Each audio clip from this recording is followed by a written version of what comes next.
क्योंकि मौसम ऐसा था, उसके बाद भी आप सब आए, तो thank you so much, thank you so much.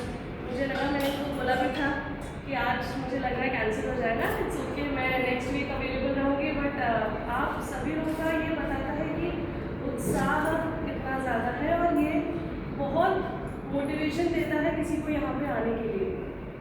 तो आज के जो दो टॉपिक्स यहाँ पे मेजरली हम डिस्कस करने वाले हैं वो है वुमेन एम्पावरमेंट, नारी सशक्तिकरण, और साइंटिफिक रेलेवेंस कि आप विज्ञान से आप आज के टाइम में सनातन धर्म को कैसे जोड़ते हैं। नारी सशक्तिकरण जितना मुझे समझ में आता है, अगर 21वीं सदी में आके हम जिस सनातन धर्म से, जिस देश से आते हैं, ये बात कर रहे हैं, यही अपने आप में दुर्भाग्यपूर्ण है। रीजन, हमारे सनातन धर्म का जो मूल आधार है, जो बेस है, वो है चेतना, आत्मन। उसके ऊपर इल्यूजन, माया, कोई भी नश्वर शरीर हो सकता है, वो किसी प्राणी का हो, नर का हो, नारी का हो। हम बोलते हैं प्राणियों में सद्भावना हो, हम नहीं बोलते नर में सद्भावना हो, नारी में सद्भावना हो, हम बोलते हैं प्राणियों में सद्भावना हो, क्योंकि यही है इक्वालिटी। इक्वालिटी नर नारी अलग अलग नहीं, ये हमारे सनातन धर्म का बेस है।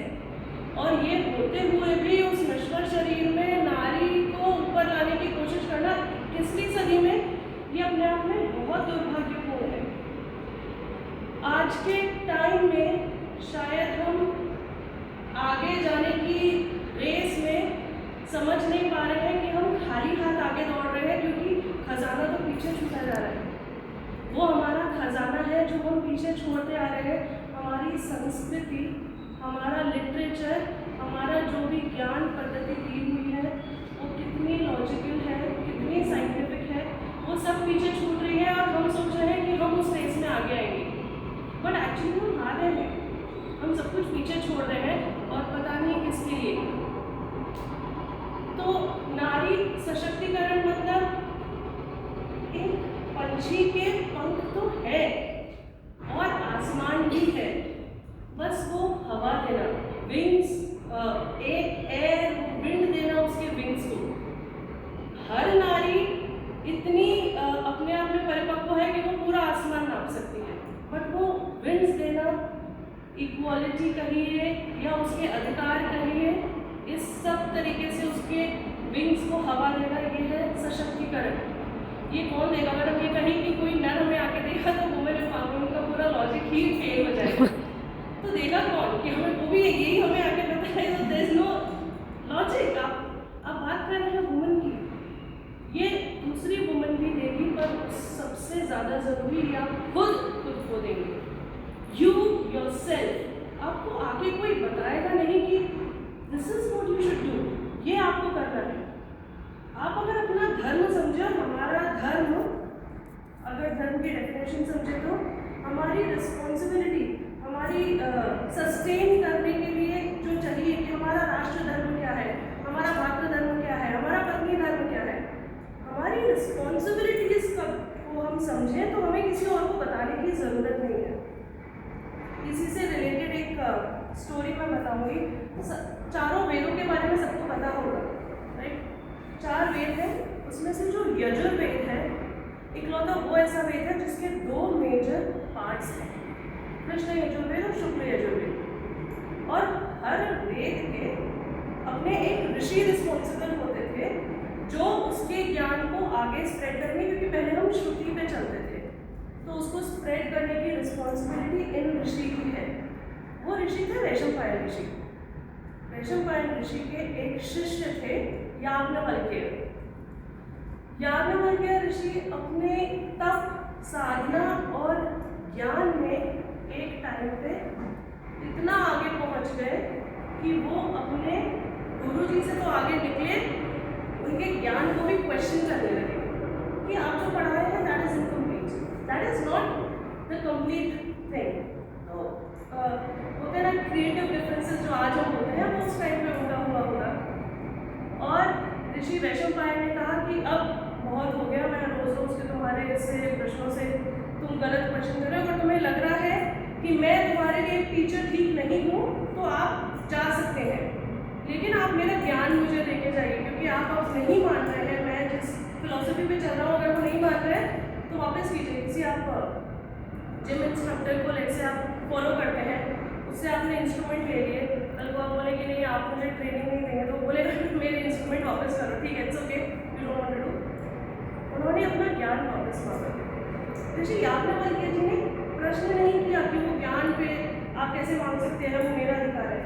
उन्होंने सोचा कि सही है, ऐसा ही होना चाहिए कि ये इस ज्ञान पे उनका अधिकार है, और अब अगर मैं नहीं मान रहा हूँ तो मुझे इसे वापस करना है।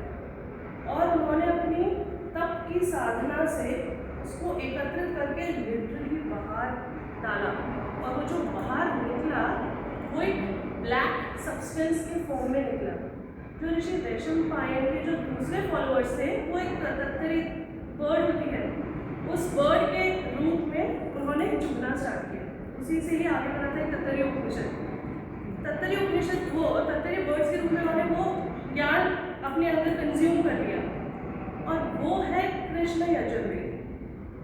अब ऋषि वैशंपायन ने तपस्या की सूर्यदेव की, और उन्होंने बोला मैं, आप ये मानेंगे कि मैं पात्र तो हूँ, मैं डिजर्व करता हूँ ये नॉलेज, मुझे पता होना चाहिए, लेकिन मेरे पास आज ज्ञान नहीं है, मुझे वो ज्ञान चाहिए। और सूर्यदेव ने, because he was so bright, उन्होंने जब ज्ञान दिया तो वो श्वेत रोशनी एनर्जी के रूप में उनके अंदर गया, और वो जो हुआ वो था शुक्ल यजुर्वेद।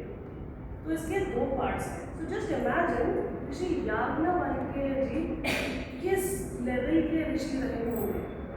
उनके उस समय पे उनको शास्त्रार्थ में कोई हरा नहीं सकता था, हराना शुरू के सामने कोई नहीं आ सकता था। तो राजा जनक जो है, राजा जनक ने अपने महल में जैसे काउंसिल टाइप अरेंज करवाते हैं, मीटिंग अरेंज करवाई कि शास्त्रार्थ होना चाहिए, उनको राज ऋषि बोलते हैं। तो राज ऋषि अलग होते हैं, ब्रह्म ऋषि अलग होते हैं, और महर्षि अलग होते हैं, ऋषि अलग होते हैं। ही वाज राज ऋषि। उन्होंने जब अपने उसमें एक काउंसिल जब अरेंज करवाई, तो जब ऋषि याज्ञवल्क्य जी वहाँ बैठे तो उनके सामने कोई नहीं आया। ऋषि राजा जनक ने सिर्फ एक को बोला कि अगर आपके सामने कोई बैठ सकता है, मैं बताता हूँ वो कौन है। वो थी Devi Gargi Vachaknavi. She was a sadhvi, ब्रह्मवादिनी भी बोलते थे, विदुषी भी बोलते थे। हम 21st सेंचुरी में बात कर रहे हैं कि वुमेन एम्पावरमेंट, हमारे सदियों पहले women empowerment it was obvious था ही। ऋषि याज्ञवल्क्य जी के सामने जब गार्गी वाचक्नवी बैठी, उनका जो डिस्कशन हुआ वो है बृहदारण्यकोपनिषद। वो पूरा कॉन्वर्सेशन जो है वो एक खंड है बृहदारण्यकोपनिषद का।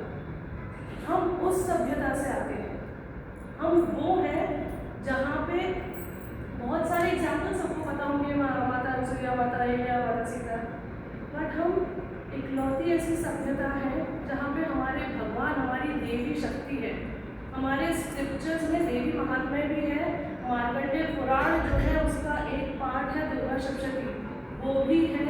और शक्ति के हर स्वरूप को हम पूछते हैं, जिसमें आदि शक्ति भी है, नॉलेज भी है। और नॉलेज कहने से, knowledge is a difference between knowledge and wisdom. ज्ञान और बुद्धि इज अ डिफरेंस।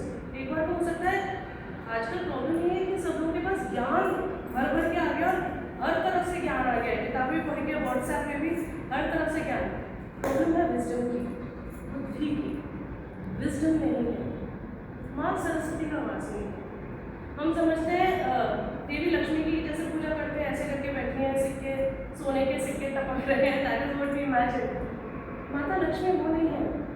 आपकी श्री, आपकी प्रोस्पेरिटी, आपका सौभाग्य, वो अपने आप में श्री है, वो अपने आप में लक्ष्मी है। हम ऐसी सभ्यता से आते हैं कि खुद मुझे नहीं पता, कुछ तो 16th या 17th सेंचुरी से हिंदी के स्क्रिप्चर्स में गृहिणी शब्द आने लगे। हमारे स्क्रिप्चर्स में कभी भी गृहिणी नहीं बोला कि घर है और उसका काम है ये गृहिणी। हमारे यहाँ हमेशा गृह स्वामिनी या गृह लक्ष्मी बोला जाता है, घर की लक्ष्मी, कि आपको हम पूछते हैं तभी जब हम शादी होके जाते हैं, हमारी पूजा होती है, हम उस सभ्यता से हैं। तो इट्स वेरी इंपॉर्टेंट कि हम अपना रोल समझें, हम किस सभ्यता से आते हैं वो समझें, और किसी को बताने की ज़रूरत ना पड़ते हुए हम अपना कंट्रीब्यूशन दें। कहाँ दे सकते हैं वहाँ दें। एक छोटा स्टेप, छोटे एफर्ट बहुत मैटर करते हैं। हम जैसे बात कर रहे हैं नारी सशक्तिकरण की, स्क्रिप्चर्स में लिखा हुआ है कि पहले ऋषि तो होते थे, ऋषिकाएं होती थी। आज जब भी आपको पूजा करानी होती है, आप किसी तो भी पंडित जी को बुलाते हैं, तो मैं आपको सोचा अपने कभी पंडितानी को क्यों नहीं बुलाया। ज्ञान में शायद उनके भी कोई कमी नहीं होगी, बट थॉट नहीं है। ऋषिकाएं होती थी, लोपामुद्रा बहुत बड़ी ऋषिकाएं थी, मैत्री बहुत बड़ी ऋषिकाएं थी, वो लोग थी और वो बहुत बड़े यज्ञ करवाती थी, और हर किसी का अपना एक रोल होता था, और ये बहुत ही ऑब्वियस था, मतलब इसमें वो भी थॉट नहीं देते थे, बिकॉज उनके लिए चेतना थी, हमें एक ऐसा चाहिए जिसे ये आता हो, और वो किस स्वरूप में आना है। ऋषि श्रृंग के लिए, अगर जिसमें दशरथ जी का पुत्र जी अभी कहा, उनके लिए तो बोला था ऐसे श्रृंग जैसे उनके थे ना एंटेलर्स, डियर के जैसे एंटेलर्स थे, ये नहीं देखते थे कि कौन कितना बड़ा ऋषि है, क्या उस आत्मन को जो यहाँ आ रही है, क्या वो हमारा पर्पस सॉल्व कर सकती है। You are most welcome. That was the thing. हमारा सरनेम नहीं होते थे पहले, जो सरनेम बताए कि आप किस रोल में है सोसाइटी में, आपके कर्म बताते थे कि आप किस रोल में है सोसाइटी में, कि आप अगर प्रोटेक्ट कर रहे हैं, फाइट कर रहे हैं, तो आप क्षत्रिय हैं। आप अगर ज्ञान की बात कर रहे हैं, मैं कह सकती हूँ कि मैं ब्राह्मणी हूँ, इसलिए नहीं क्योंकि मेरा कुछ सरनेम है, इसलिए क्योंकि मैं सनातन धर्म की बात कर रही हूँ, ये मेरा रोल है। और यही बात होती है सोसाइटी में कि आप किस रोल से, अगर आप बिजनेस कर रहे हैं, आपके कोई स्किल्स है अच्छे, आप प्रोटेक्ट कर रहे हैं सोसाइटी को, दोज वर द थिंग कि जो हमारी सोसाइटी में पॉपुलर हुआ करती थी।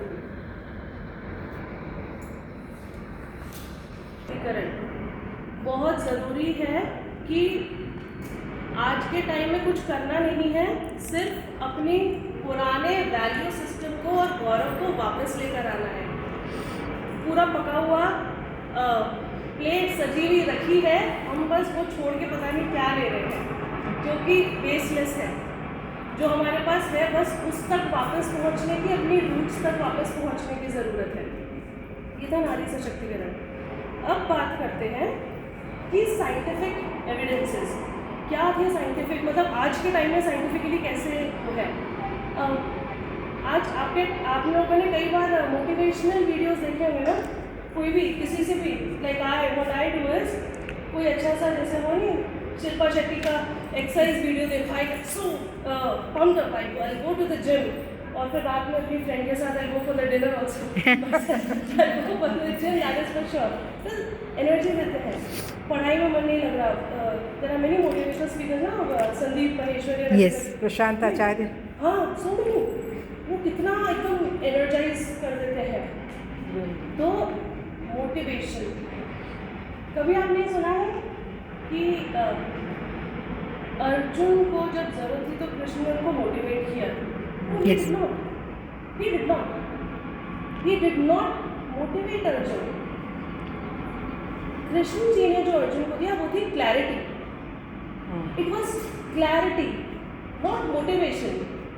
मोटिवेशन डोपामिन की तरह काम करता है, ऐसे like drugs, it will impact, it will go away. कल एक बैड डे आया, it will go away. I feel bad, I see a motivation video, I go to the gym, but if I am not clear in my thoughts what I have to do, मुझे क्या करना है, I will sleep next day. But if I know what मुझे कोई बोलता नहीं है कि तुम रामायण पढ़ो, नोबडी सेज दैट, बट मुझे चैन नहीं आता है, या मुझे कितनी बार मुझे ऐसा लगता है कि I am seriously cheating my husband, because when he sleeps, जब वो सो जाते हैं, I would see he slept, now I go out and read something, I want to read, मुझे पढ़ना ही है। He would come at 2 at night, come on, let's go, why are you reading? But is there a motivation? No, there is a clarity. There is a clarity. मुझे क्या चाहिए, क्या चाहिए, क्या करना चाहिए। अलार्म बजा, मुझे पता है मुझे मेरे बेटे को रेडी करना है, मुझे इसके लिए मोटिवेशन नहीं चाहिए। आई वॉन्ट क्लैरिटी, सही क्या है गलत क्या है। हमारा सनातन धर्म, जब आप जितने स्क्रिप्चर्स पढ़ेंगे वो आपको मोटिवेट नहीं करेगा, बट वो आपको जीवन भर के लिए क्लैरिटी देगा। What needs to be done, क्या सही है। और एक्चुअली आप देखेंगे ना, जो आजकल प्रॉब्लम का मेन सोर्स क्या है, डिप्रेशन है, माइंड रिलेटेड प्रॉब्लम्स है। We get confused, Yes. we get confused, there is no confusion. I at times 80% मेरे माइंड से confusion चला गया है। I know what needs to be done. My in-laws are there, I know I need to be with them. वो मेरा धर्म है। Nobody is saying, nobody is seeing coming here. I would not go and talk about it. Why? Because वो मेरा धर्म है, they are my parents. That is my dharma. I need to, मुझे मेरे बेटे को टाइम देना है, मुझे मेरे फ्रेंड्स के साथ करना है, क्या सही है क्या गलत है। I don't need motivation for it. Do you need motivation to go for a party और for a movie? You just go, you don't need it, you just do it. जितनी क्लैरिटी पे फोकस करेंगे ना, धर्म परायणता पे focus करेंगे, righteousness पे focus करेंगे, you wouldn't need motivation. Krishna ji never motivated Arjun. उन्होंने नहीं कहा come on Arjun, you the best Arjun, do it, go for it. He never said that, never said that. बुद्धि योगा, कर्म योगा, आप जब गीता पढ़ेंगे सारी चीजें, यस, एक श्लोक में नहीं लिखा कि बेटा तुम come on you will do it. No no, अगर वो बोलते हो सकता है इतनी बड़ी गीता की जरूरत भी नहीं पड़ती, एक ही बार में जाते फिर अगले दिन वापस आ जाते, नहीं करना। बट वो जो ज्ञान दिया, जो क्लैरिटी दी, जब सारे क्लाउड्स क्लियर हो गए, तब वो जो 18 दिन का युद्ध चला, तब पांडव जीते। जब वो युद्ध चला था, साइंटिफिक चीज़ों की जब बात कर रहे हैं कि वो युद्ध 18 दिन तक चला, उसमें 18 अक्षणी सेना थी। अक्षणी सेना थे सेट ऑफ सेना। कौरवों के पास 11 थे, उनके पास 7 थे, पांडवों के पास। नारायणी सेना पूरी कौरवों की साइड थी। अक्षणी सेना क्या है, मतलब ऐसी ऑब्वियसली बहुत सारे पॉइंट्स हैं कि सबको पता है, हनुमान चालीसा में युग सहस्त्र योजन पर भानु है, बहुत सारी ऐसी चीज़ें हैं, बहुत सारी ऐसी चीज़ें हैं जो हमने नहीं पढ़ी हैं। अक्षणी सेना क्या है? इट्स अ सेट ऑफ सेना जिसमें रथ पे इतने लोग होंगे, 21,870। उसके जो गज होगा, गज पे 21,870। जो अश्व होगा, अश्व पे 65,610। और जो वॉक करके जो सैनिक जाएंगे 1,09,350। ये सेटअप है, ये डिवीजन है। बट ऐसे ही डिवीजन क्यों, ऐसा रैंडम नंबर क्यों नहीं? Can anyone take out a calculator? Mobile calculator.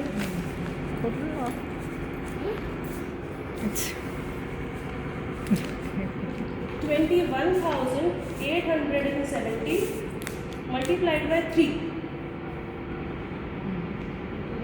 65,600. 65,610. Yes. 3 times. इतने अश्व इंटू 5 करेंगे इसी नंबर को, 1 लाख 3 lakh. 3,28,000. 20 जो इनिशियल नंबर था, 21,870 इंटू 5, 1,09,350. अक्षणी सेना उस समय पे 1:3:5 के रेशियो में थी। That is a ratio. और वही उनका जब आप अरेंज करेंगे ना, वो एक पिरामिड फॉर्म में अरेंज होता है। कितनी व्यू रचना, हमने सिर्फ चक्रव्यूह पढ़ा है, गरुड़ व्यू, नाग व्यू और कच्छप व्यू, कितने सारे व्यू रचनाएं होती थी। इट इज सो, अगर ये साइंटिफिक नहीं है तो और क्या है? और ये सब हमारे स्क्रिप्चर्स में लिखा हुआ है। हम जब हमारे स्क्रिप्चर्स पढ़ते हैं, जैसे मैं पढ़ रही हूँ हमारे 18 पुराण, तो लेट्स से मैं आपके सामने एक बुक लेकर आती हूँ। मैं आपके सामने एक बुक लेकर आई जिसमें ये लिखा है कि इंडिया के बारे में लिखा है, अर्थ के बारे में लिखा है, प्लेटू और सॉइल के बारे में लिखा है। आपको क्या लगता है कौन सा सब्जेक्ट होगा? Science. हाँ, social studies, right? Similarly there are characteristics कि हमारा ये बुक अगर सामने रखी है तो ये कौन सा स्क्रिप्चर है। हमारे जो 18 पुराण हैं उनके 5 लक्षण हैं। पंच लक्षण होते हैं जो ऋषि याज्ञवल्क्य जी ने ही दिए हैं। ये 5 लक्षण सर्ग, विसर्ग, मनुस्मृति, मनवंतर